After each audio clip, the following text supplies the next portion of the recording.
Hey everyone, welcome to Super Serial Showtime. As always, I'm your host, The Metal, and joining me is my co-host, Marsupial Gamer. We're here to talk about shows, movies, comics, novels, whatever serial floats our boat, news, or whatever we've been watching. And so, strap in, invite some friends, get more people in here, we'll have a good time, and let's get into discussion. How you doing today?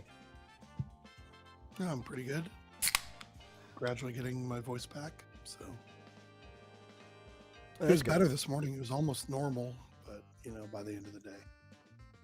You're audible, and that's what matters. Again. Yeah.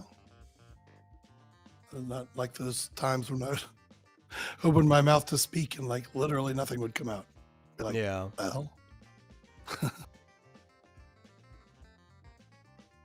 Yeah, well, that's good. That's good.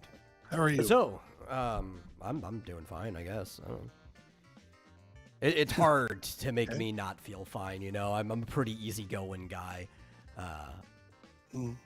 I did catch up on Sakamoto Days today because I completely forgot that it was back, and I watched I don't know, maybe 6, 7 episodes. I have no idea how many episodes were up. I just kept clicking next until I ran out of things to watch.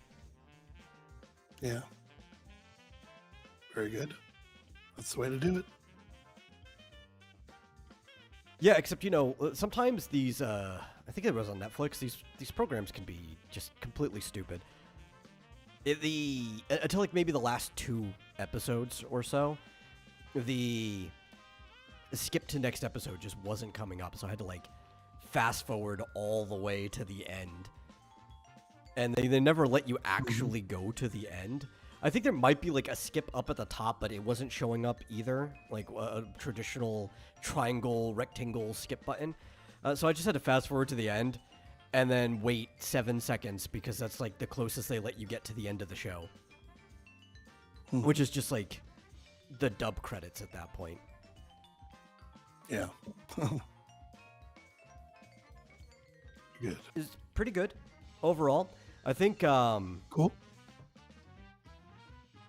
There were parts of it that I think were better than the first season, but I think overall the first season was stronger, which is usually not my opinion for most series. I think very often the part where you're just introducing a bunch of characters and having to set your basis of the group and everything is typically the weakest part of any show. But they did it so well in Sakamoto Days that I think it's going to be hard from a pacing perspective for there to be anything stronger than the beginning.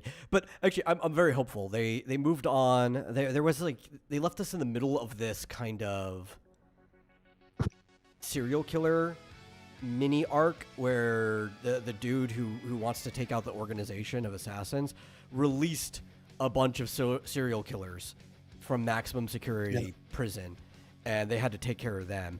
And that it was actually kind of boring. I think that's the part that dragged down the show so far. That's been the most boring part of the series. But now they need to go to the academy where they train assassins, and they have to basically sneak in by enrolling in the academy, even though Sakamoto himself is a graduate of it. He just looks so different they won't recognize him. And that's promising. That part is going back uphill again. I even liked the single episode of this arc that I've seen, which involves them having to fight a bunch of people on a plane. So I'm looking forward to the rest of the season. Yeah. That's cool. But yeah, I just very good. Absolutely forgot that it was debuting, I think, last week. I'm running into all kinds of things that I didn't know or forgot were coming this soon. I thought we still had a month or two for certain things. But did you know we're already 6 episodes in? We completely skipped or haven't watched the movies of Rascal Does Not Dream of Bunny Girls Pie. Oh, yeah. Well, that has not been on my radar at all. That's I've basically been leaving that up to you to keep track of. Yeah, well, I just saw that we're already, Crunchyroll's already up to 6 episodes of a new season called Rascal Does Not Dream of Santa Claus. So, and then I saw that, oh, wait, there's like 3 movies in between. So I'll have to go back. But I will anyway. You can do Oh, no, I'll you, watch you it can watch if you for want. sure. But as far as like the balance or the weight of things we watch, that one falls a little more onto your end. What about Rising of the Shield Hero? Does that fall on my end too? I think that falls almost entirely on your end. Yeah. Yeah. I don't quite understand if it's a mistranslation. Fischoza points out that the show is about something called puberty syndrome. I don't know if that's what it's called in Japanese. It doesn't No, I purely think make it- sense. I Although think it does translate to that, and it's only because it's Okay. something that seems to only happen to people once they enter and as they're going through puberty. It doesn't seem to affect people Yeah. who have finished puberty.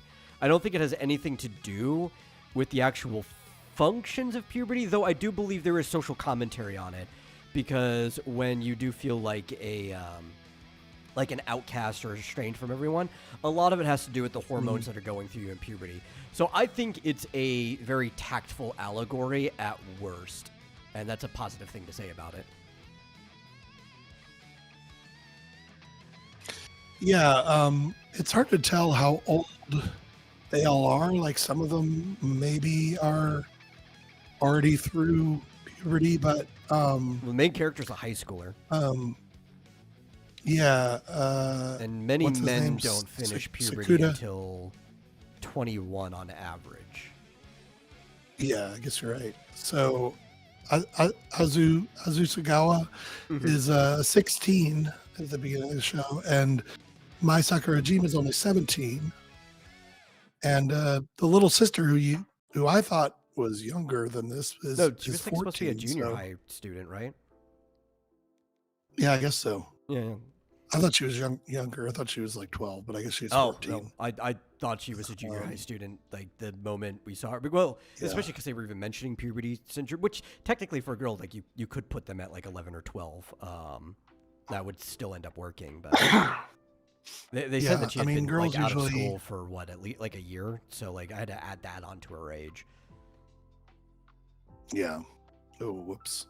Let's see if that comes up for me. Girls usually end puberty around 18, so she's right Yeah. at the end. But yeah, she does. She kind of goes through the invisible thing fairly quickly, and then I guess she's done with it. Yeah, I don't think she has anything else that happens to her. But oh, Yeah, I don't have think Oh, so. wait, here we go. I do have a background just for this because I guess we talked about it earlier. But anyway, yeah, they're all teenagers, so it makes perfect sense. I'm actually surprised. Was it Tomo Koga? Is she the girl that like falls in love with him and wants to? Yeah, and they're, like, in the time To loop the or beach. whatever, so that the date Yeah, never yeah. ends. Yeah. Yeah, I guess she's 15, so yeah.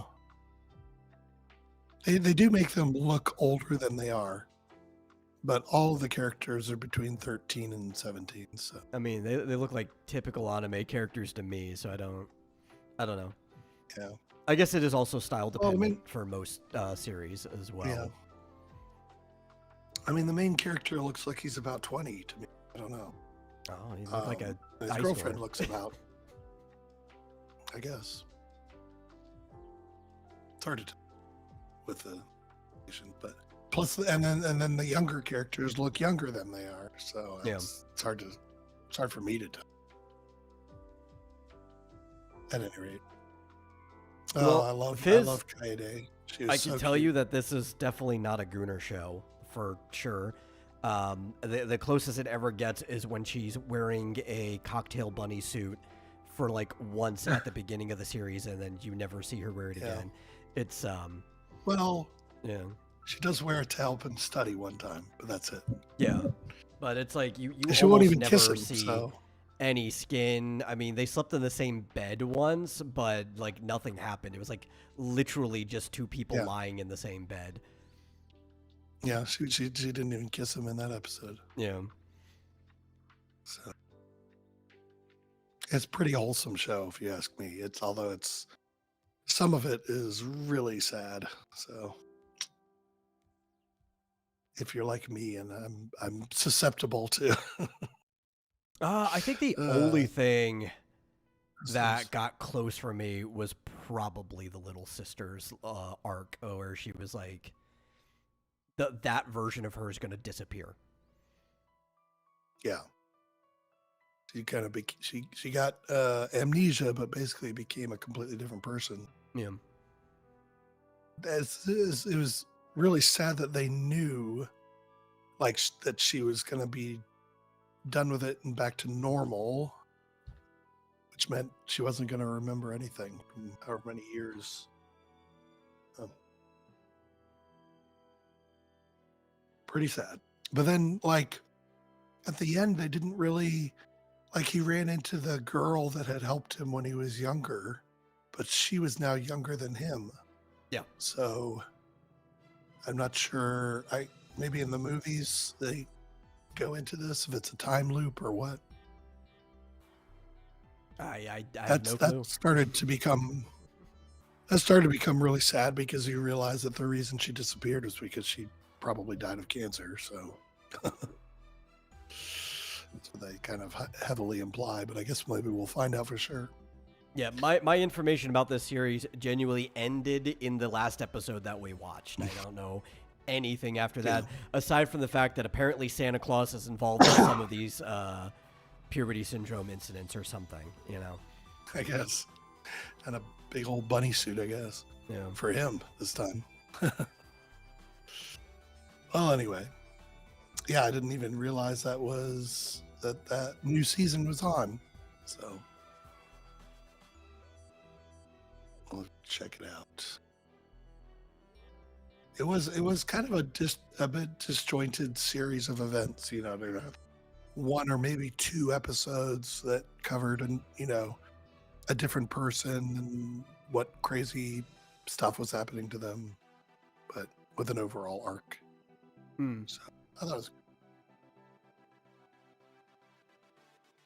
I think because I do enjoy it, but it's hard when you see things that are kind of similar in some ways to not compare it to the things that are similar. And I'm like, there's a lot about this that reminds me of the melancholy of Haruhi Suzumiya. And then as I'm experiencing, it's like, yeah, but the melancholy of Haruhi Suzumiya was just way better. I've never seen it. Yeah. It's it's both famous and infamous at the same time. It was really, really popular when I was in high school. Talk about even reminding of girls wearing cocktail bunny outfits at a certain point in there. It was so popular that people would cosplay as like Haruhi and Mikaru and all the characters from it, whether it was their school uniforms, whether it was like the bunny outfits or all that. That you couldn't go to a convention without seeing somebody in the SOS Brigade. Haruhi was in the Orin High School Host Club. Yes, it's a semi-common Japanese name. Oh. Also a girl's name, Fair enough. primarily, which is why, like, I find it really funny that it took them even as long as it did to realize that Haruhi was a girl in the host club. But, given the fact that they were all weird, eccentric, rich people, they probably didn't even bat an eye at a guy having a girl's name. Probably. I mean, heck, I've got two cousins that share the same guy's name. Their name is Kelly, so... Do you remember if we watched this show in English? I feel like we did. We did. We watched Rascal in English because I pointed out the main character has the same voice actor as Wise from ZZZ. Okay. He was one of the main... the two I thought it was siblings. good. Yeah. Yeah. I was just looking at my watch lists on Crunchyroll. When's No, the I new do think season of Konosuba coming out? if I ever rewatch Sorry, that go ahead. show by myself, it probably will be in Japanese. Yeah. Well, that's the downside is that there's 6 episodes out, but only 3 of them have been dubbed so far. Mm. Oh, I have no idea when Konosuba is happening though. Like, as far as I know, we talked about that before. As far as I knew, the only thing happening this year were those 2 OVAs Yeah. because nothing else has been Yeah. announced. I'm assuming next year is when we get a full season. Yeah, I mean the story's not over yet. Yeah, all I see is that season 4 has been greenlit. Don't even see anything about whether it's in production or not. I don't believe the story ended in the manga yet Hmm. either. It did in the light novels because it's one of those series that went from light novel to manga to anime. Like I know how it ends, but I don't know if the manga has caught up to the light novels yet. Oh wait, this might be clickbait, but somebody says Konosuba season 4 release date was officially announced. We'll see I doubt it. if that's true. Yeah, But I told you we shall see. when we started watching is like to not get your expectations high of getting like seasons year after year, because this is one of those series that had gaps in between seasons. Same with the other one we watch, Big gaps. Danmachi. Yeah, really big gaps. But I mean, some of that was COVID, and yeah, I think it's just also going to be I imagine more- some of it was. Go ahead. I think it's going to be more standard for anime in general. Some of the studios are smaller than they used to be. We lost some studios within that time period too. Like there was that one that an arson completely burned down, and they did restructure, but in a smaller office with less people. And so it's like more studios are having to juggle more of the burden. A lot of people are getting sick of filler.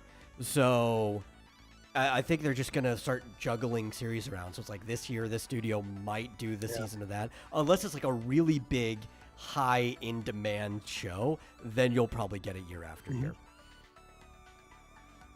Yeah. And I completely forgot about those 2 extra episodes or whatever they called them, if they were OVAs or episodes or whatever. They were OVAs, yeah. They were hilarious. They were really yeah. good. I forgot the party that that looked exactly like them. And I hate calling them OVAs now, though. Like, I only do it because, like, that's what we've always called them. They're original video animation. And then they tried to change it to OAD for original animation disc or whatever. Back when we switched to DVDs. And it really didn't stick. People still call them OVAs. And it's like one of those things where it's like, it is the culture to call it an OVA. But they're not on VHS anymore, which is what the video was, or the V for video was covering. So it's like, I feel like we just need some other thing for it. It basically just meant direct-to-video. It's like if Disney said they were doing a direct-to-video movie. That's what it meant. But sometimes it was like an episode of a show or something. And it's like, if it doesn't air on TV, aren't technically anything that goes onto a streaming network an OVA? Because there's been entire seasons of shows that were put directly on VHS. This terminology just does not work in the modern climate that we're in. yeah, I mean, now OVA just stands for OVA. It doesn't stand for anything. It's like bonus episode is pretty much all it means. Not part of the main run. I mean, it seems like they're basically considering them just actual, genuinely new, extra episodes for that same season. Well, they always refer to them as bonus stages in the previous OVAs and stuff too. Especially considering that like every episode of Konosuba is basically like a quest in a video game, so it's like a stage. And even the Japanese titles, I don't remember if all the American titles use that naming convention. I know some of them do. But the Japanese titles are pretty much the word for stage that you would use in a game. And that's why the OVAs were bonus stages.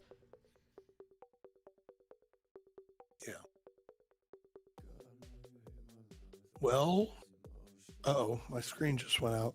Oh no! Oh, there it is. It came back very quickly. What else? I guess we've been watching a lot of Rory Rocks. It's hard to We say. have been watching a lot of Rory Rocks. Mhm. They finally got to the point where the fourth party member, if you want to call it, but the fourth main cast member, who was in the title sequence from the beginning and technically in the show from the beginning, but she's kind of just been tucked into the background of the classroom, has finally made her way onto stage and sort of worked her way into the group, which I'll tell you, that was probably like too wholesome of a story. That was pretty sad for me. Like this episode, I was pretty sad watching because there's this little girl who is really into minerals and stuff, and nobody wants to be her friend because she's like into minerals, and it made her kind of like recluse back and become asocial because she's just afraid of people making fun of her. Finally getting to meet other people who are into minerals and be like, no, it's okay. It's kind of cool to be into that stuff, you know? You just got to be yourself. Like, that was a really good story. Yeah, it is definitely a big difference between her and Rory, who her mother is so encouraging for her to take up any, hobby and find new friends. And this new girl's parents are just like, well, you don't want to do that for a living, though. I mean, yeah. And she's like they were really okay. encouraging until she was trying to make it her career. That's like a 6-year-old. Or at least got really, just got really super interested. To me, it was like she never said anything about a career. It was just like, the mom did mention that like she was thinking about even going to school for it, which sounds like weird for a kid that age to be saying that, but that is kind of the Japanese culture that they're focusing on, like what you're going to be doing for your life, even in elementary school. Yeah. They start like priming you to think about that. So like it's not that weird. I mean, even then it's not that weird. I remember as a kid talking about things that I potentially wanted to be, and I stuck with quite a few of them for a while, until I realized that I hated some of the systems that some of them existed in. But I remember when I was in kindergarten, there were 3 different things I wanted to be with my life. And all the adults looked at me really strange that there were these very specific things I wanted to be. Not the paleontology one. I think like anyone sees a kid interested in dinosaurs are like, okay, it makes sense. Like paleontology as a career, sure. The other one is I wanted to be an airplane pilot at one point in time, and then I dropped that because I realized that I hate unions, and you can't be you can be technically a pilot outside of the union, but you can't be like a commercial airplane pilot outside of the union. So that's what I wanted to be. I'm like, I don't want to be a pilot anymore. And then the other one is I wanted to own and operate my own pub. And that was the one that gave the like other parents and teachers like a weird look. It's like, why does a kid want to own and operate his own pub? And as an adult now, I kind of understand why that is weird. But as a kid, I'm like, no, it'd be cool, like, right? Like, open up in the morning, serve breakfast for people, keep going until maybe like 10 o'clock, serve drinks for people in the evening, get to know everybody in town, be like the gathering place. But like as an adult, I'm like, yeah, it's kind of weird that a kid wanted to operate a place that serves alcohol when a kid can't even drink alcohol.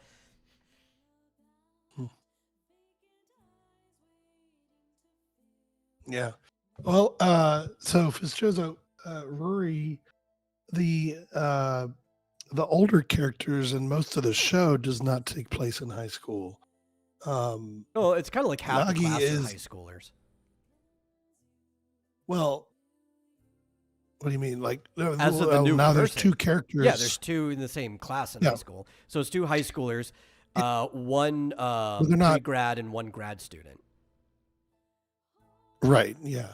Yeah. Nagi is almost at the end of her master's degree, so she's about 24, and the other girl, I forget her name, but she's a senior in college, so she's about 22. And we barely ever see them in class either. Like maybe for 5 seconds in an episode, they might be in class. Oh, yeah. In high school? Yeah, like you make Yeah, sure yeah. them The other leaving class or little eating girls. lunch or something, but that's about it. Yeah. So they're both about 15 or so. Probably, freshmen in high school, Don't see why this matters, but apparently it does. but yeah, It would it only just matter to doesn't me. take place in school Yeah, that would be my problem. It would only matter to or me high school. if I was seeing a lot of high school. Then I probably would have dropped the show already, Yeah. because there's some shows I like that actually take place in school, Mhm. but I can probably count them on one hand. Yeah. Um, yeah, so I mean they are high schoolers, but I don't know. It's really I could see people not being into it because it's like an educational show. I mean, Absolutely. yeah, it's just every week they learn about a new mineral. It's almost like Sesame Street, but in anime form. I think it's really cute though, Like the Japanese government gives out and you learn a grants lot. to make stories like this. It's not like they don't actively yeah? go out looking for people like, hey, we want you to make an educational story. They'll find people who are already interested in making stories that have educational purposes, but you could easily just get grants for doing that. I bet. I mean, one of these maybe someday I'll rewatch and pause in between each scene because there is just a screen's worth of information that Oh, they yeah. flash up on the screen for about 3 seconds, and I'm like, Especially every I can read that. instead of traditional eye catchers is what they call them between commercials, they actually have like a educational tidbit screen that they call Nagi's respite, because Nagi's the grad student that is kind of like above everybody and Yeah. knows more. Yeah. I'm sure it's very interesting, but I'm not interested in that as a career, but it's cool to learn about where sapphire comes from, and I'm super interested in rocks. stuff like that. Always have been. Okie doke. Yeah. But that's probably not Well, cool. surprising It's right up coming your from alley. the guy who has a pet rock. Yeah. Yeah. I'll tell you, Chibi Reviews is really into this show, or at least he's, trolling about it. I don't know what he he care- is or isn't actually into. I take almost no stock in anything he says. That guy is really just trying to get under people's skirts. Well, he's engaged to be married. I don't mean like he's skirt chasing. I mean that in the way of like Hmm. bothering people. Oh, I see what you mean. Yeah.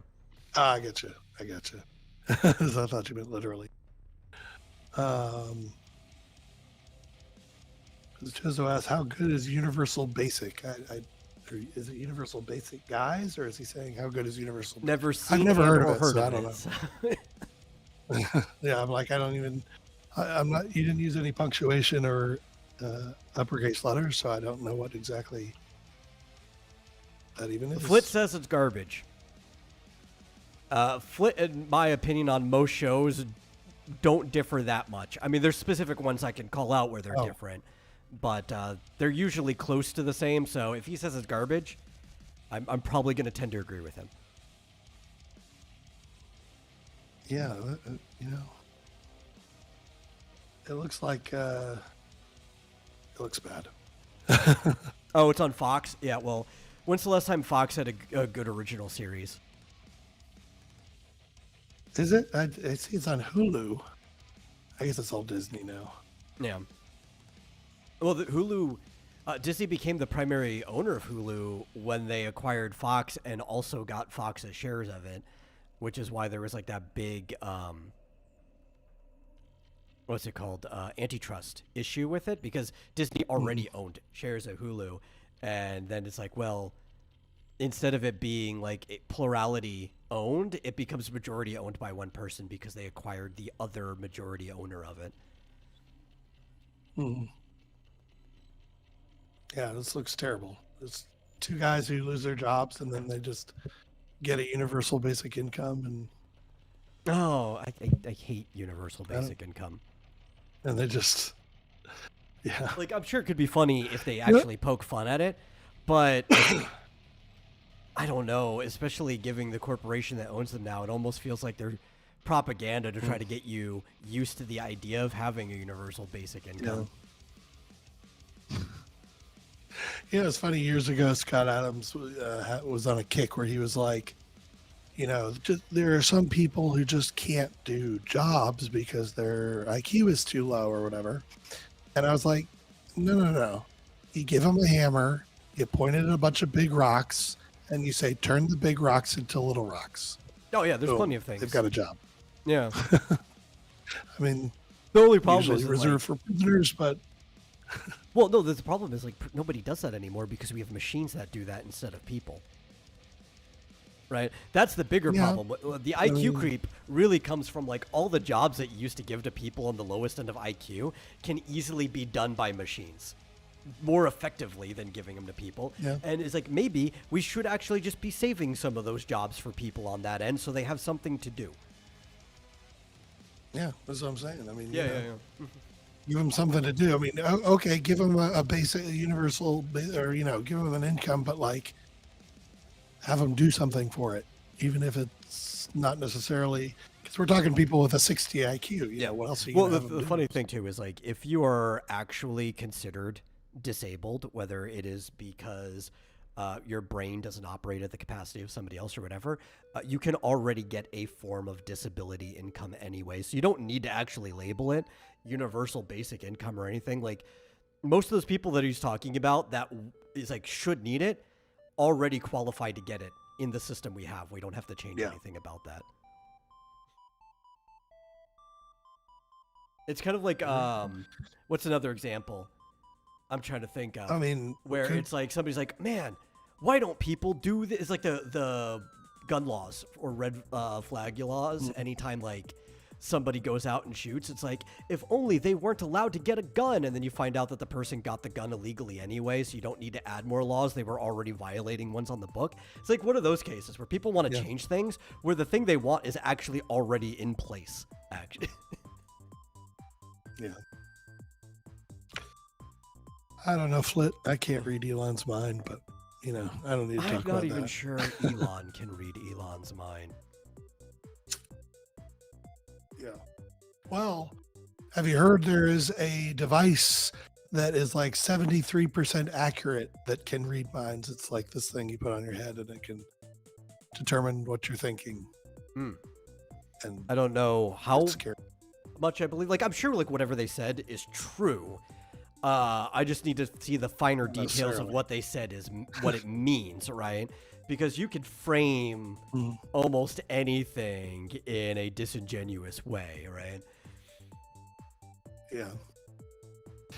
Yeah, I mean, the article I read implied that it was like literal words, like that it would, I don't believe that. determine the words that you're thinking and things like that, or I don't think we even think in whatever, words, really. Like we probably do it from our own translation of our thoughts, hear it in words because we speak language. Some people in visuals and stuff, but I don't think that's how thought actually functions. That's a second level order translation.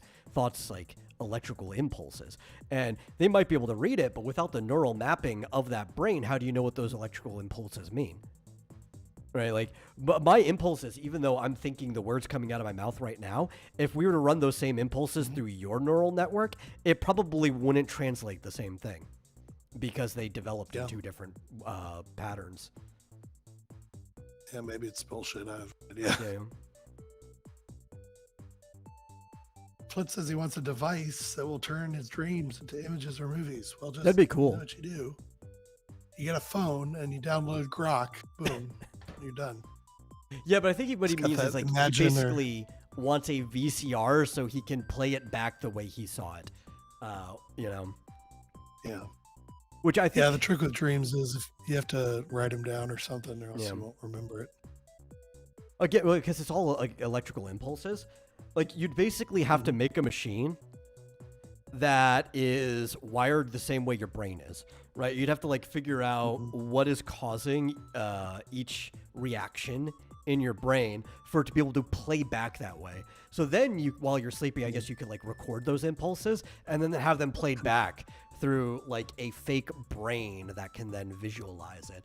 I don't know how possible that even is in reality, but that's like the way it would probably have to go. Basically, you'd have to train the AI on your individual brain. Yes, yes. But it would also probably, to some degree, physically resemble your brain too. It doesn't have to be in the same shape, but like the way the nodes are connected to each other to get the same patterns would probably have to resemble your brain too. Yeah. I'm not too concerned. I'm not either. I'm really good at remembering my dreams. So, in fact, outside of the parts that I'm willing to share with other people, I kind of like the fact that they only exist in my head. It's a private little respite. Yeah, for most people, the mechanism in your brain that controls short-term memory is typically shut off when you're asleep. So that's why you can remember them for a very short time. Sometimes when you wake, most people when you wake up, and then it disappears, and it's like, wait, I remember remembering it, but now I can't remember. But some people have weird brains like yours. Oh yeah, yeah. Can remember. I don't think I ever lose lucidity. I think that's probably what does it. Yeah, that must be weird. I guess. I mean, for me, it's normal, right? Like here, for anybody, right? Like that's their normal. Hearing that it doesn't work that way for other people growing up, like I was like, why? But that's how it works, right? Mm. Apparently not. It'd be like, if you're colorblind and people start describing things, you're like, what are you even talking about? Yeah. Oh, the guy in the mask came up with a good idea. He had a bunch of materials of different shapes and, sizes and textures, and somehow it mapped to the colors. Hmm.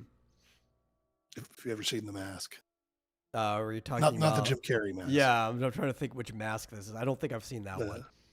Yeah, no, the guy with elephantitis or whatever. No, I mean I've seen the Jim Carrey mask many times. What is it? Who is it? David Caruso or something? Whoever it was. Somebody. Long time. So I did it. I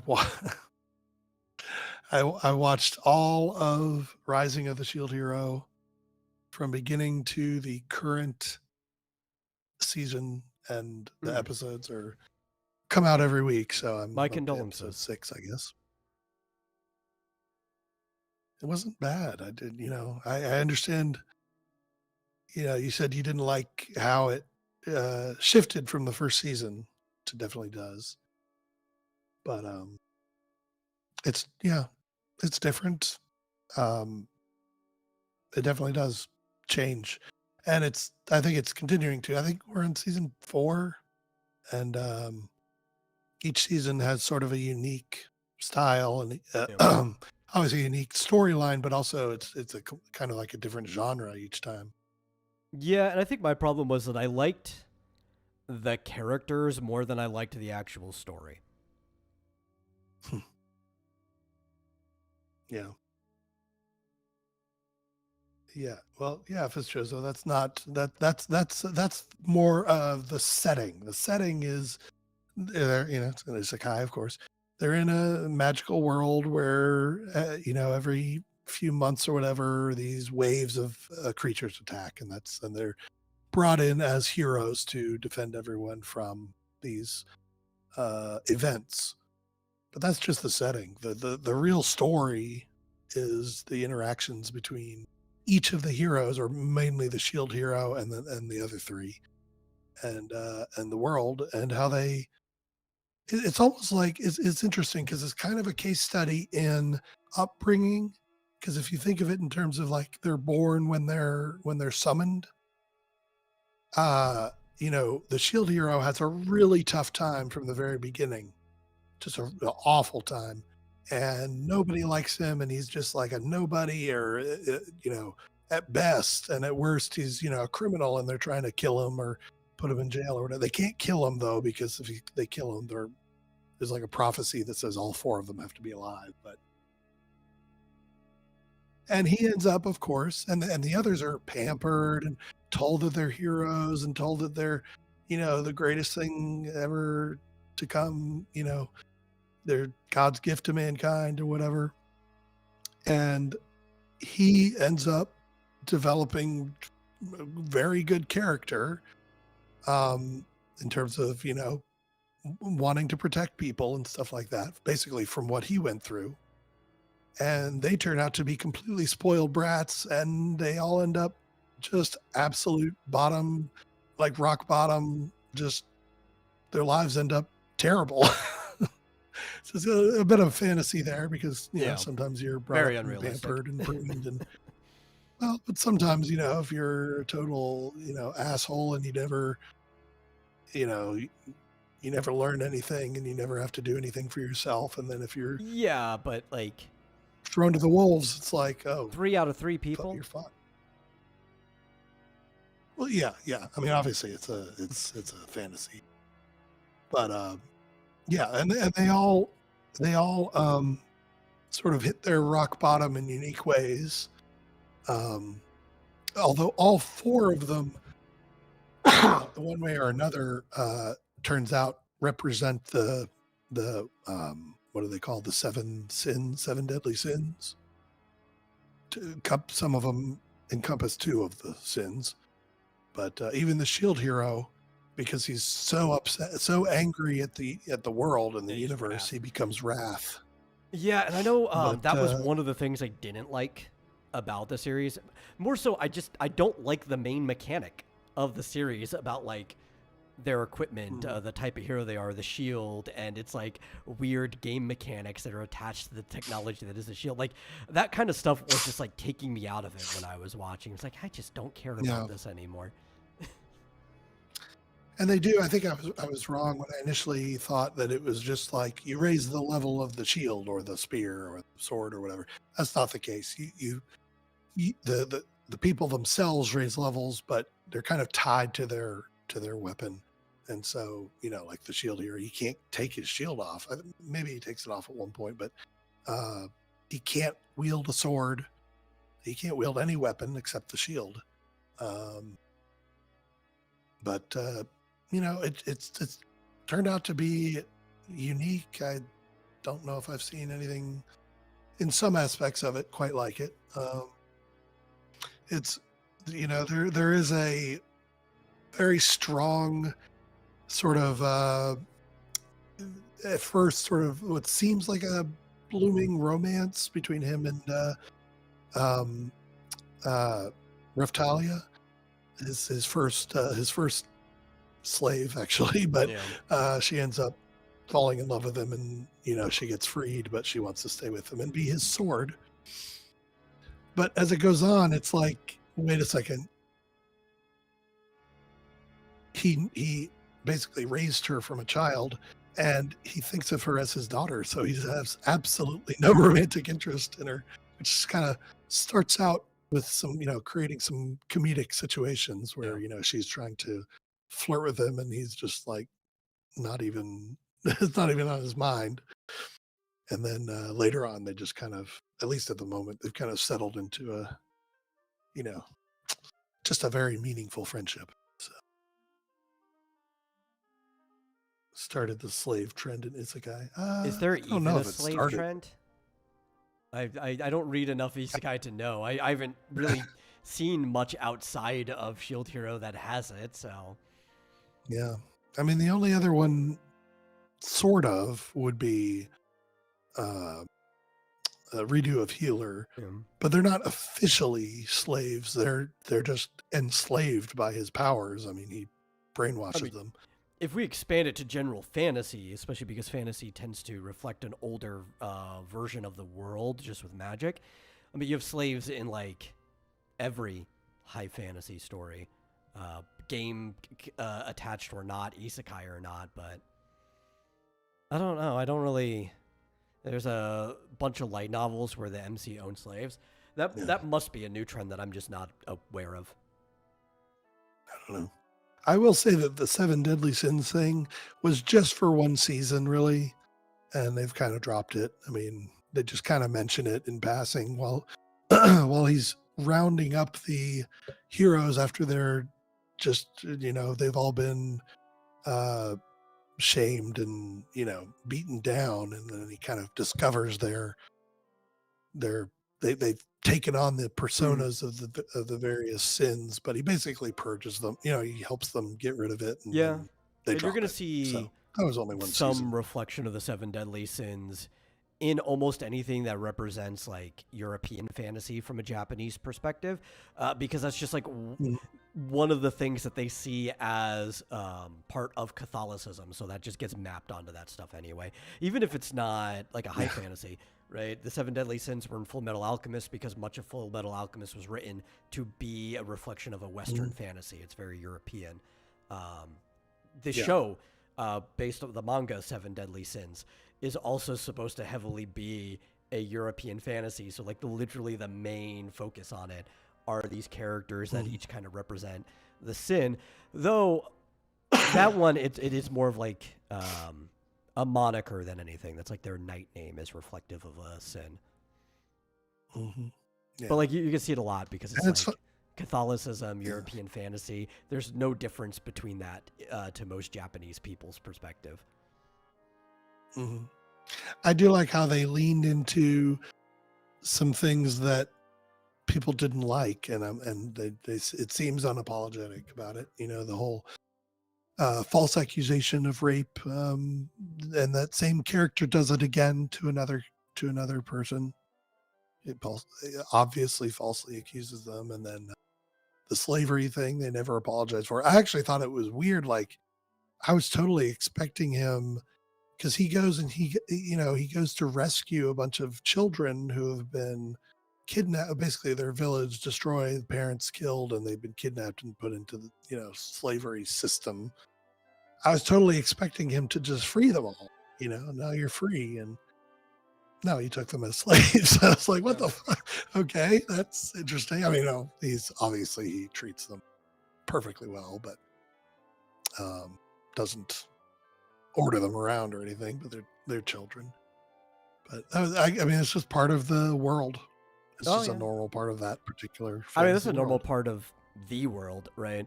Especially in the past, if people like a certain group of people didn't have rights or anything, if you were to free somebody who was a slave, they'd probably just get captured again and made a slave for somebody else. You know, sadly, like that's just the Yeah, I truth of mean, how things worked in many places in history. yeah, yeah. He takes them all to his village, and of course, it does get attacked by slavers who are looking to do exactly that. But luckily, he's able to teleport.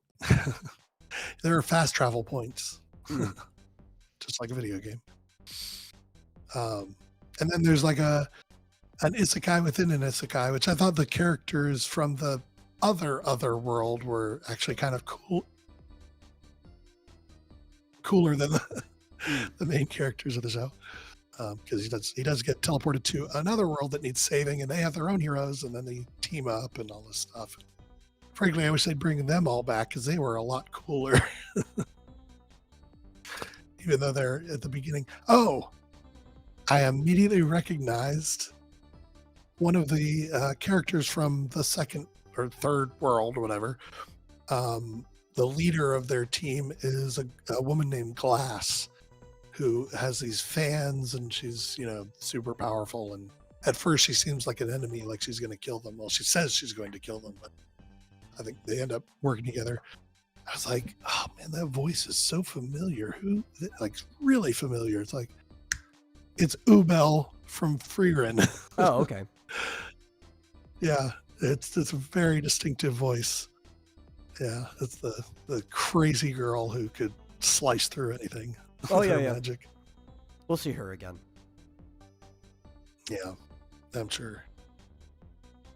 But yeah, it's definitely not for everyone. I could see that, and it's not as good as some other shows. Yeah, it was just one of those things that it was like the what would you call it? The flavor of the month.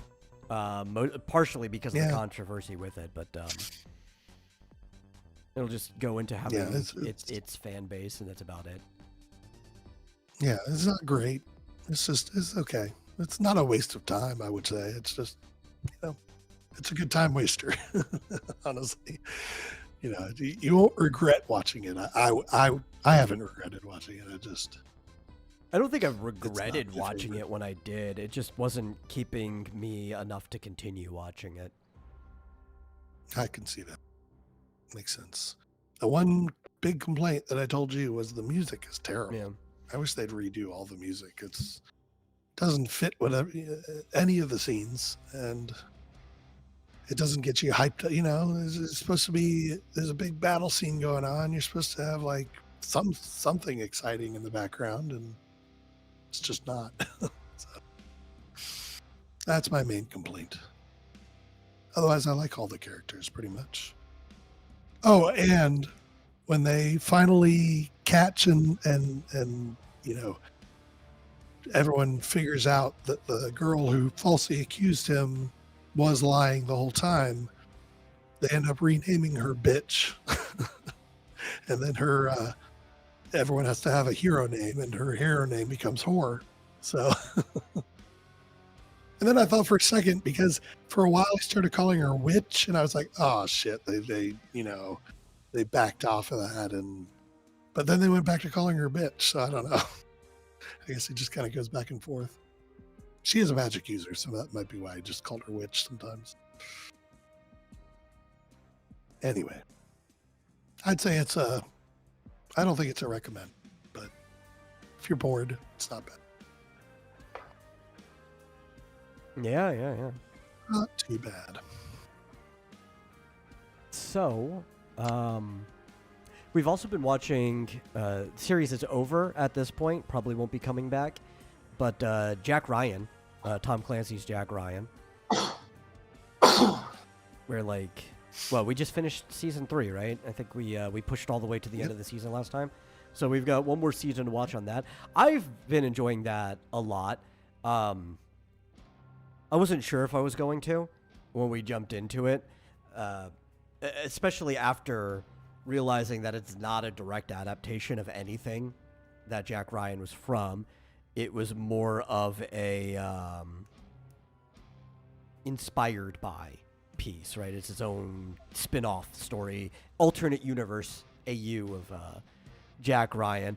But it's honestly been keeping to the feeling and the flavor of Tom Clancy's stories, which kind of tracks because Tom Clancy's estate has been pretty tight to the execution of anything from that. So yeah, I've been enjoying it a lot. I don't think there's anything season 4 can do to make me retroactively dislike the rest of the series with how much I've been enjoying it. Ryan's played by, what's his name, John Krasinski? Is that how you say his name? Okay. I always forget his last name. But yeah, and I think he's been doing a good job. He fits the character very well the way he's described in the books. I've only read 3 of the books, but there's more than enough to see that he does fit Ryan really well. And actually, after watching that, I think I said, if we had watched this first, I would have had less doubts about jumping into that Fountain of Youth movie where he was like the main character. It's like, no, after this, I could totally see him playing that role, but we kind of watched that in reverse order. Yeah. Yeah, he's good. He does remind me of the Alec Baldwin version from Hunt for Red October.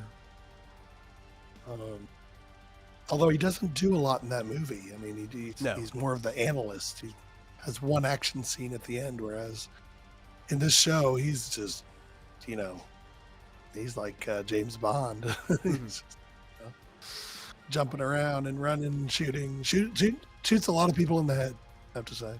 Well, Hunt for Red October was Ryan's first story, right? And you do get everything basically kind of through his narrative perspective, but that's like the first time since his military career that he wasn't just sitting in an office. So that's kind of like your your prelude story to him getting involved with things later on. Yeah. It kind of turns into John Wick, I guess. Yeah, he's a little. I mean, the 3 books I've read, he was still kind of actiony, but he wasn't like this. They did lean more into the action sense, but you know, it's fun. I'll be interested to see if they try to age him up and like turn him into the Harrison Ford. Yeah, make him is he like gonna president. become the president in the next Yeah. season? I don't know. I doubt it, but maybe he'll run for office. Yeah, he said he was president by Rainbow Siege. Yeah, I had actually forgotten that. Well, because I saw I don't know if I've read any of them, but I saw Clear and Present Danger, and I think he's the president in that movie, presumably the book. I thought we were talking about Jack Ryan. Yeah, we won't get a new Jack Reacher until like next year. I've already watched the season for this year. That's if it even comes back. I haven't even heard if it is or not. Yeah. Judging by some of the prospects of, I can't remember the guy who plays Reacher's name, but the actor, he might be moving on to other stuff anyway, which would be cool though. I mean, I've heard there's some superhero movies that want him in as like the hero. I could see a few where he would play that well. Even seeing him as Reacher, I was surprised because the only thing I'd seen him in before that was Blue Mountain State, where he played Thad Castle. I was like, man, this guy's got a lot of range. I do want to see him in more things. But no, we're talking about Jack Ryan. We're not talking about Lee Child's work. We're talking about Tom Clancy's. Yeah. And just to step back a little bit, we're still watching Monster. I'm still interested. Yeah. We just haven't finished it yet. We've taken a little bit of a break. We'll but talk it's a about it when long we finish series. it. Yeah. Yeah. It's not that long, but that depends on your attention span, right? Like I'm the type of guy I can sit there and I can just burn through an entire series, and that doesn't bother me. So like a 71 episode series, I'm like, yeah, that's not long to me. But especially you come home from work, you've done a lot of things, you want other things you want to do. It's like maybe you can only watch like 6 episodes at a time at most. Yeah. Well, I mean, it depends on the series. I really can't watch more than one episode of that usually, but yeah, I mean, Rising the Shield Hero season 1, yeah, right? maybe 2, maybe 2 or 3, right. But 2 or 3, it's like they're 20-minute episodes, so like the 2 or 3 of them is an hour. That's just dedicating an hour to it. But it's also we only have access to the Japanese version, so you have to read subtitles to enjoy this one. And I also don't have a problem with reading subtitles, but even I'll admit though, reading subtitles does take more effort than not. So you do get burned out faster than if you're just listening to something in language you understand. Mm-hmm. Yeah, and I mean, I watched Shield Hero. The first season is really long. I feel like the episodes are pretty long too, but there's 26 episodes in the first season. And then the others are like 13 each. So it's kind of like 2 seasons in one there. But I blew through that in a week. So. Yeah, that doesn't sound long to me. But I think I'm used to watching anime back where like the average season was like 24 episodes. Yeah. Well, so I've watched about what does that make? Like 58 episodes. Yeah, which just sounds like 2 week, seasons. So. Almost, right? Like 2 longer seasons from back in the day, or like a single season of the Flintstones. Yeah, they would have a new episode every week. The Super Mario Brothers Super Show had 4 episodes a week, and didn't seem like it went very long, but no. They wrapped up seasons pretty fast. I think they were the average like 20 something episode seasons. I have them on my computer. Yeah. Just shows I was hooked. It's a good series. This is my... I can't remember if my 3rd or 4th, but I'm on some additional lap of watching this. Yeah. Well, we watched Full Metal Alchemist Brotherhood pretty quickly. Yeah. Took a few weeks, but Yeah, and enjoyed Brotherhood's like, that. what, 60 episodes, I think? I know the original series was like 50. I think this one was like 10 episodes longer. Yeah. Yeah. But I was going to segue that there's actually a trailer up for something that was Tom Clancy related. It was one of the reasons why I started talking about Jack Ryan in the first place.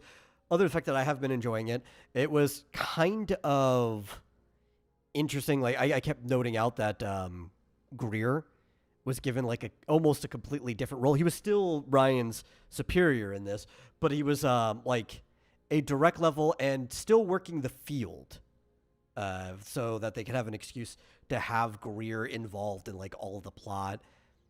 Have like a strong black character that was involved, which I'm fine with because that was always Greer. I mean, he wasn't involved in the field, but if you're doing like this AU thing, it's better than just making up a character or changing a character. Like you already have a character here, you just need to move him into a different position. And I really like Greer in the show. I think the actor they picked for him was great. I mean, you know, you have to compare him to the fact that he was what's his face? James Earl Jones in both of the previous times that Greer was in any media. So there's that shadow to live under. But aside, I think this actor does a good job. I like the way they wrote him in. He even does, in the same way that Greer does in the books, kind of fail his way upwards, where he's not failing, like they're saving everybody, but he's like breaking all of these rules and stuff and still gets promoted anyway, mostly to cover Ryan's ass. So they kept that aspect of their relationship there. And I don't know, I kind of like the dynamic that the two of them have. Yeah. But yeah. Yeah, it's pretty cool. He does get a lot of people fired. Although that one woman initially seemed to get fired, but then got promoted. So Yeah. because he always gives them the right information. They just don't believe him, and then they get fired. And And Mike got fired. Not his fault. I think he enjoys being a mercenary more than he did at working for the CIA anyway. He seems chill now. Like I kind of like him. Yeah, he was just like languishing in a what do you call it? Embassy, Yeah. sitting at a desk. I think he was bored from that. He's like if you were at school and you were you were maybe a sophomore or whatever, but you were friends with a senior, and that senior just hated being in school the whole time. He graduates, and next year he's looking at you, and he's like, "Man, I don't miss that." Like that's the exact feeling that he has. Yeah. He was in Venezuela, right? At the U.S. Embassy in Venezuela. He was Now he's just part of the traveling with CIA. them. He was just the CIA contact, like the admin at the embassy. But it says Lou Albano is the only Mario I acknowledge. I really like Lou Albano, Captain Lou. That's what I was, saying the Super Mario Brothers Super Show. That's why you said that. Yeah. I mean, I like Charles. Was it? Charles is great, but I think it was. Captain Lou was Mario in the Super Mario Brothers Super Show. Okay, just want to make sure. Yeah. Confused for a second there. He was the voice of Mario too, and the live-action Mario when he says, "Hey, paisanos!" That is Captain Lou's voice. He was replaced for. Yeah. It was like the New Adventures of Super Mario Brothers 3 or whatever it was called. But nobody from that original cast came back for that, I think, except maybe the voice of Toad. Well, whoever it was, the guy who played Mario or Luigi was perfect as well, I thought. Yeah, I'm trying to remember. It was Danny something. I can't remember his name. He is also like the voice I think of anytime I think of Luigi. I always hear like his excuses when they're like, we got to go up that mountain to save Toad. And he'll be like, but Mario, I'm allergic to mountains.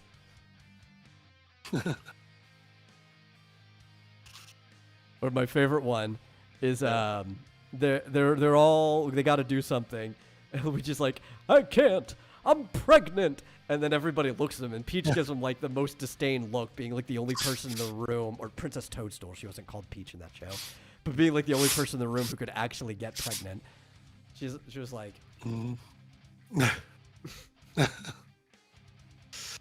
Yeah, Danny Wells was Luigi. Wells, yeah. See, I forgot it was Lou Albano because he didn't have rubber bands in his hair. Yeah. Yeah. So I was like, wait, was that Lou Albano? Yeah, well, most of the guests, because like a lot of that show was getting special guests on, and most of the people who came on were all like personal contacts of Lou from working in the entertainment industry. So even like one of the earliest guests was Sergeant Slaughter, right? Yeah. They had all kinds of people on there. Almost every big celebrity you could think of. Elvira was on there at one point. Inspector Gadget. That was a good episode. I think was it Cyndi Lauper? I think was in one of the episodes, or yeah. Which wasn't Lou Albano in her music video for the Goonies? I think so. Like it was.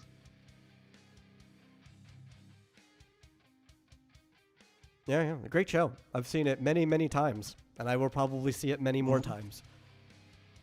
Yeah. It's only good.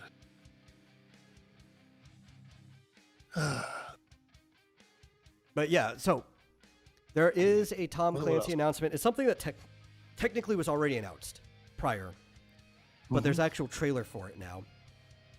And it is called Splinter Cell Death Watch, which is a Netflix animated series. And I have reservations about a lot of Netflix series. Even then, it looks like some similar animation styles. I'm not a big fan of the actual animation in most of these Netflix series. The illustration style is fine. The animation, you don't even, you could tell what corners they're cutting when you're watching it. But I have higher hopes that I will be entertained by this series than most other Netflix animated series, just because of the tight reins that the Clancy estate keeps on his works, which was another, like I said before, one of the reasons I had hope for Ryan going into it. Even the games, like they keep a pretty tight rein on how the games are done too, which is why most Tom Clancy games are still pretty good. You're just going to enjoy them if you enjoy that type of game. Like most people still like Rainbow Six. Siege specifically is like one of the most popular shooter, like kind of heist infiltration games. I always love the old Splinter Cell games. The first one is like really close to the actual novel that it is based off of. So I am a little, I'm hopeful. I'll give it a chance. I want to watch it. But yeah. I'm trying to remember who is involved with it. I have it in here. The head writer is Derek Kolstad, who is the co-creator of John Wick. Who I could very well see doing a Tom Clancy story. I think he could probably do Splinter Cell pretty well. Yeah. Mm-hmm.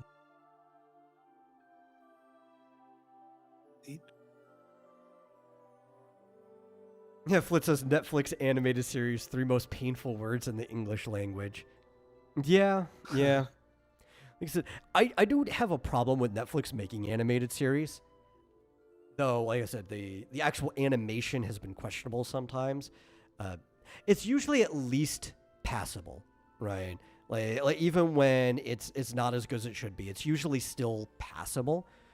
I have direct criticisms even of like the animation in Castlevania, but most people like it enough that it's passable. I think that's a series where the illustration is stronger than the animation, but yeah, at least the first season. Yeah. I'm not even talking about the content of it, aside from like the actual animation itself, which I've heard is pretty consistent in Nocturne as well, where it's like The animation illustration is pretty much the same. It's just a equal downhill slope of the content that they're animating.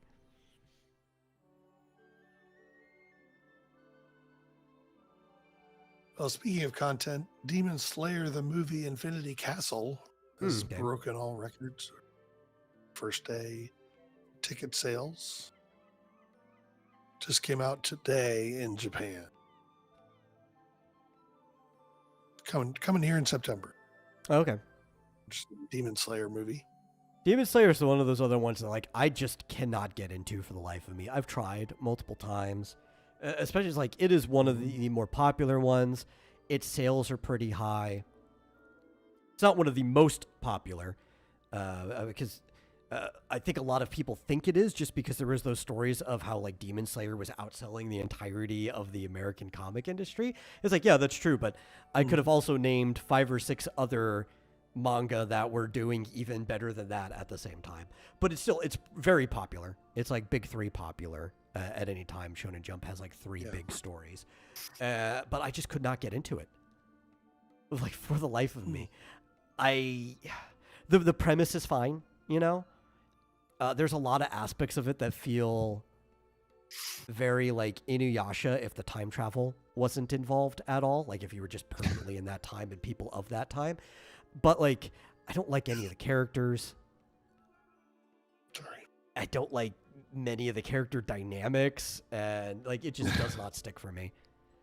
It's one of those ones where like normally when I don't like something, I can see why it's popular and be like, I understand. I don't understand how Demon Slayer is popular. It is just for the life of me beyond my ability to comprehend.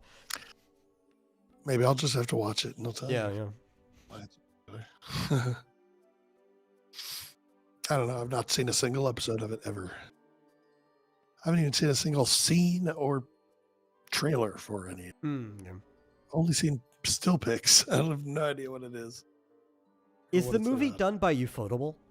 Because I think they're the ones who do the main series, but I don't know if they're also doing the movie. I don't know. Trying to Which find... I always called UFO Table back in the day. Yeah. Because that's what it looked like to me, but everybody I hear says Ufotable, so I don't know how that's supposed to be pronounced. UFO Table. They're the same people that do like the Fate animations and stuff. And they were going to do the Genshin anime, but that's been like indefinitely pushed back. See the director? Who's the director? Oh, I don't know. Was that what you were asking? No, I was asking the studio.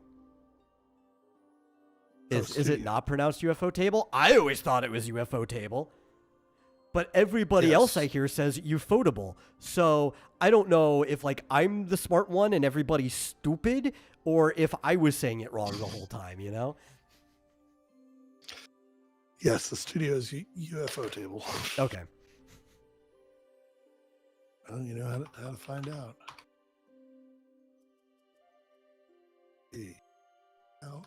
How do you pronounce the name of the Japanese? If you're asking Chad GPT, I already don't trust it. UFO Table. The official pronunciation is it's 4 syllables. UFO Table. It's exactly what you said. Okay. So you don't trust it? No, I don't. It's actually I don't trust it when it agrees with me. yeah, it's not UFO Table. It's UFO Table. Okay. Just 4 syllables. Apparently the studio has clarified that themselves. UFO Table. Ufotable. Fotable sounds like everybody says it on the internet is Ufotable. Yeah. Yeah. That sounds like an app or something, like Snapchat, where you get on there and maybe the your phone takes pictures of you without your consent or something, and sends them to the Is that what aliens. people want now, though? They You- just want like a drone to follow them around and take all the best candid shots yeah, of them. yeah. Just lay them out on a table in front of a UFO. You should make sure you get my good side all day. I'll figure out which ones I want to post when I get home. Either that or it's related to Ufotable could be related to Lunchables somehow. I'm not sure. That does sound like it could be like a Lunchable. Or like a crafty brand for like a picnic folding table. There you go. Yeah. That's Ufoldable because you can fold it. Yeah.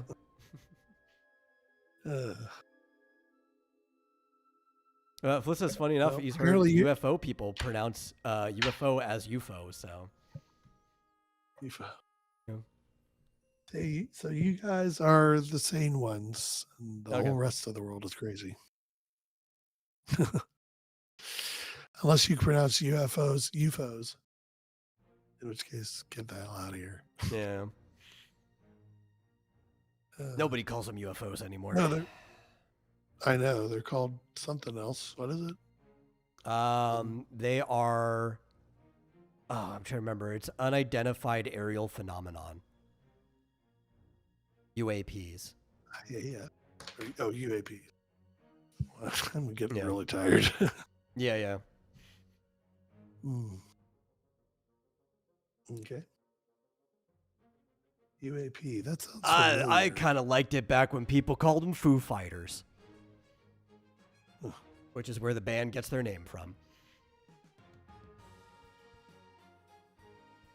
Yeah.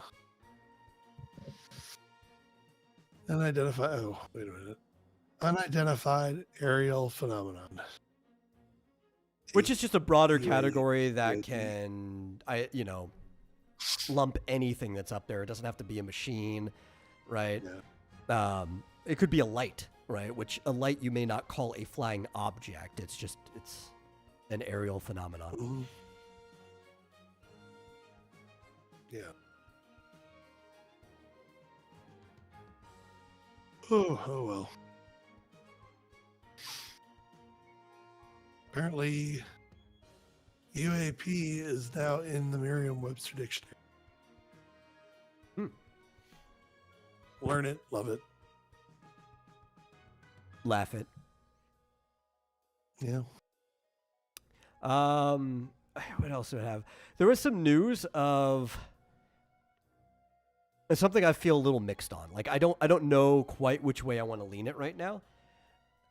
So we've got what's his name? Zach Kreger, the Barbarian Weapons director, who is going to be making the Resident Evil movies, or the new one. Yeah. And I've been hopeful. I've been hopeful about his upcoming movie, the way he's described it before. This new interview and quote from him, again, it gives me like mixed feelings on it. I don't know if to be hopeful or hesitant from it, because it could go either way. Mhm. And according to this recent interview with him, it is basically confirmed that we are not getting an adaptation of a Resident Evil video game. Now, that could be a good thing or a bad thing, depending on how it's done.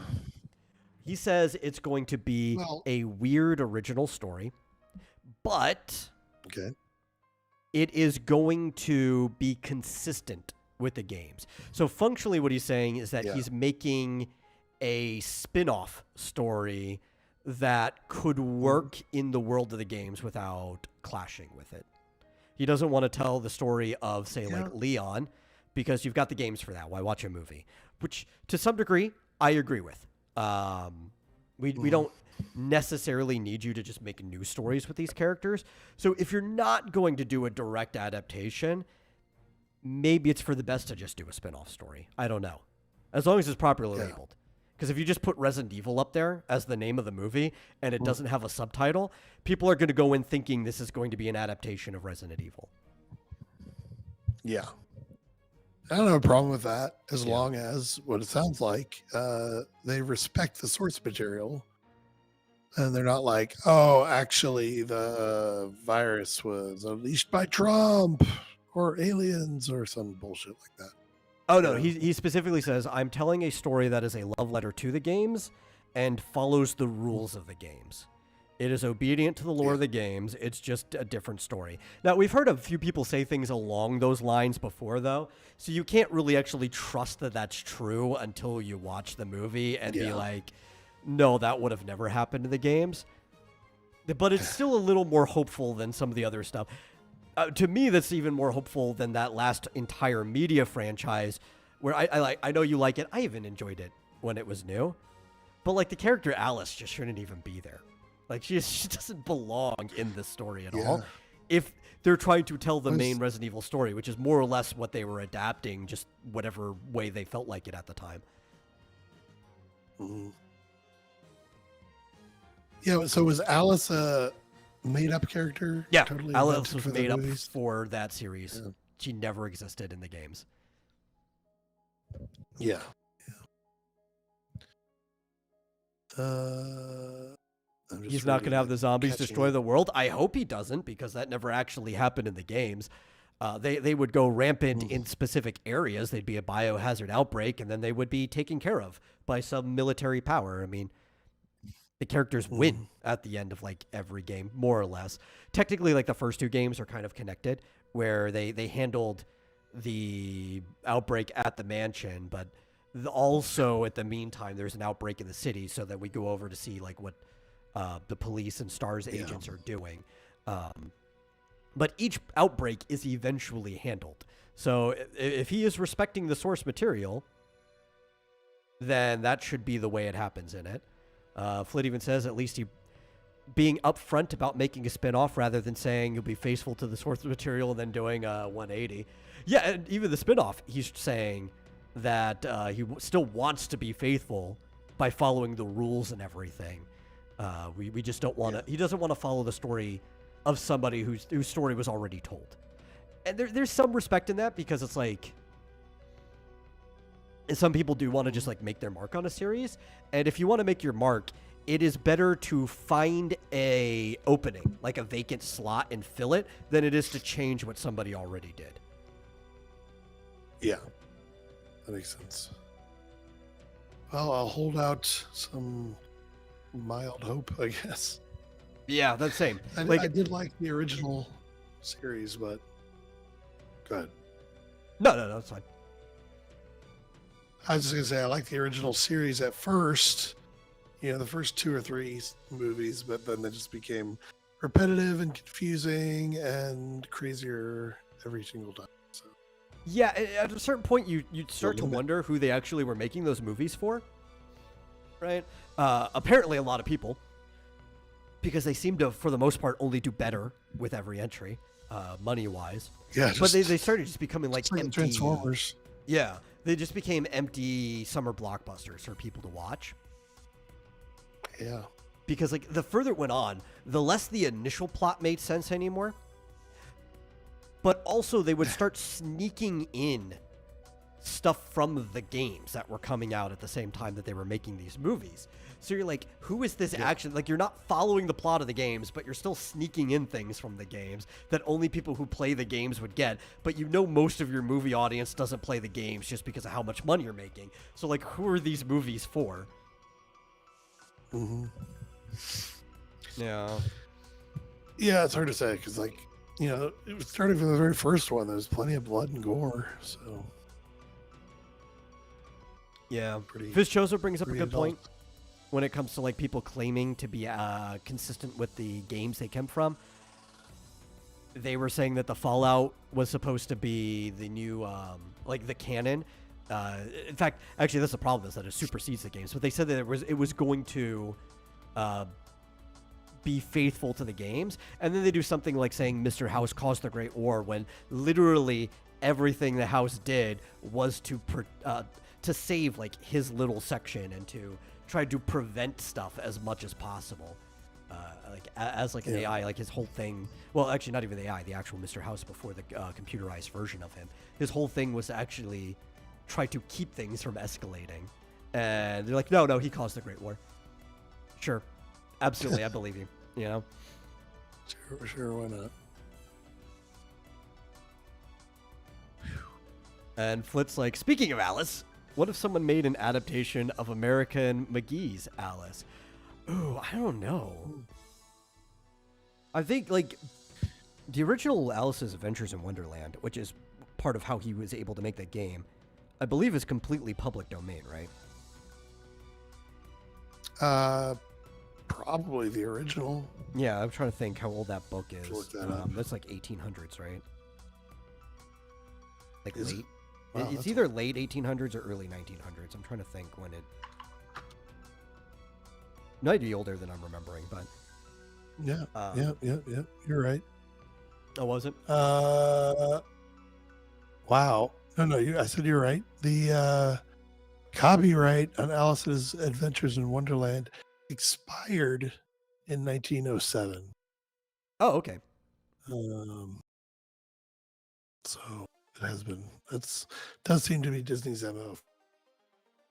Okay. Well, yeah. Find a- So, that was the whole thing is public domain. American McGee made an Alice game. Like, I think it was already in public domain when he made that game. Clearly it was. So I think it would be really hard for somebody to shoot down a movie made off of his game that already exists. Especially if you named it the same, right? American McGee's Alice, because that should bypass any trademark problems. Putting your name before anything like that should bypass any trademark problems. So that'd be pretty cool. I do like the original a lot. I kind of liked Madness Returns, the sequel, more in general. But I think that was more from a mechanic standpoint than anything. That game was just really fun to play. But that would be a cool, dark, twisted, like on Alice to do in a movie. Which the Disney one already tried to make it dark, but it didn't work because it was trying to be like a sequel, spiritual reboot to the cartoon they made. Like if you want a dark, twisted version, you want to go with American McGee's game. That did it well. Yeah, he made it absolutely nothing like the Disney version. So seems like it should be in the clear. Damn. Alice in Wonderland, the Disney copyright on those designs, I guess. They have the copyright forever, it seems like. Yeah, apparently. Can't even find. At least 70 years. I think it's 99 years. I think Cut off, actually, wait, let me finally. look.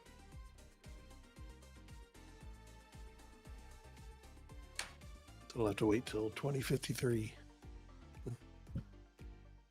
Or 2043? I don't know. Where are you looking? I don't know where he's going. Well, hey guys, my voice is actually, believe it or not, a lot better than it was last week. I'm taking antibiotics finally, as well as a bunch of Advil, and hoping by Thursday it'll be back to normal for the most part. Mhm. So, Yeah, I was Just trying to wanted to look stick before that in. we ended off to see if it was in that box. It must be in my other box with books in it. But I actually do have a one of those twin copies or conjoined ones that has both Alice's Adventures in Wonderland and Through the Looking Glass and What Alice Saw There, or found there. Really good reads. Very short too. Like you could read both of them back to back in a single day. I think I did the last time I read it. I think combined, they're like something around 60 to 70,000 words. Like I don't think either one of them qualifies as a novel by themselves. yeah. Well, you know short novels. Well, there's different names for it if it doesn't fit the word count of a novel, right? So you have novelettes and novellas are both shorter than a novel, and there are different word count ranges for both of those too. And if you're too short to be a novella, then you're just a short story. I learned all of this when I was studying creative writing in school. Okay. No, the rules were so rigid. I'll take your word They for it. aren't super rigid. The ranges are a little flexible. It really depends on who the publisher is. Like different publishers have different requirements for what they consider each. On average, a novel is about 50,000 words long. Some of them it could be a little less than that. Some of them it gets as low as 40.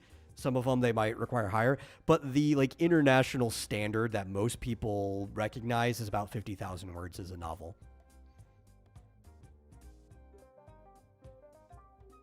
Very interesting. Mm-hmm. That's technical stuff, which I don't know if I start streaming writing, I might be willing to give out writing advice and information while I'm doing that. But we'll see when that happens. Anyway, we're at the end of the show. Mm-hmm. I feel like while I was looking around for my copy of Alice, you were already preemptively closing it. So I'll close it out now. Yeah, Thank you all for watching. If you enjoyed the show, please share it out with somebody else. Get more people in here. We all have a good time. And if you really enjoyed it, you can always give a donation to streamlabs.com/vomitorium live. Really helps us out, goes to the soda fund. And we'll see you guys no later than Thursday. I'll see you later.